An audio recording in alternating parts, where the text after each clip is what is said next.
Okay, picture this. You roll out of bed, grab your phone, and instinctively open WhatsApp only to find, well, nothing. The app's just gone.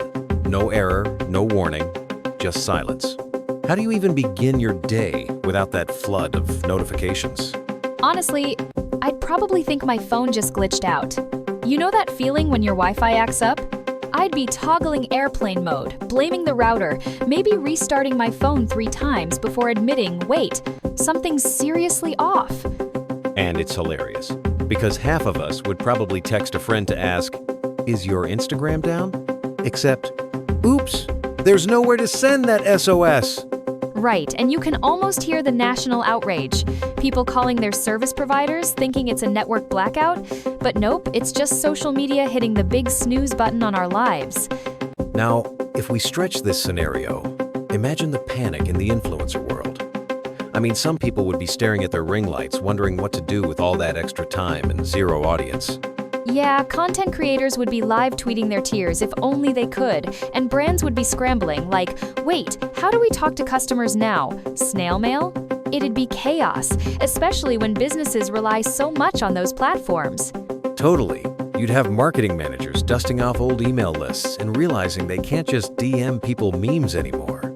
It's actually wild how deeply social media is woven into our work lives now. And let's not forget all the poor interns who'd be spared from having to schedule 100 stories a week. Small mercies, right?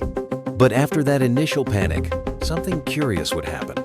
People might actually look up from their screens and, acknowledge each other. Imagine making eye contact with your neighbor in the hallway instead of just speed walking past. That would feel almost old school, like suddenly waking up in 1997. You might even notice the barista's new haircut, or actually talk to the person next to you on your commute.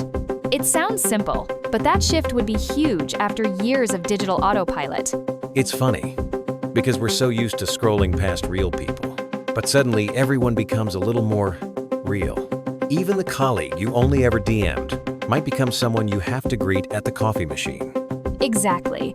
Though I bet some of us would be super awkward trying to figure out if it's okay to reply with a thumbs up in person. Spoiler, you can't just send a in real life. What cracks me up is the idea of people trying to communicate in emojis or memes, but out loud, like, how do you express a fire emoji with your actual face? I'd love to see someone try. But on a serious note, it really highlights how much social media shapes our communication. It's not just where we share photos, it actually controls what trends, what news we see, even what we think about day to day. And when you take that away, you also pull the plug on so much of that invisible pressure, like always feeling behind, comparing yourself, or chasing what gets likes.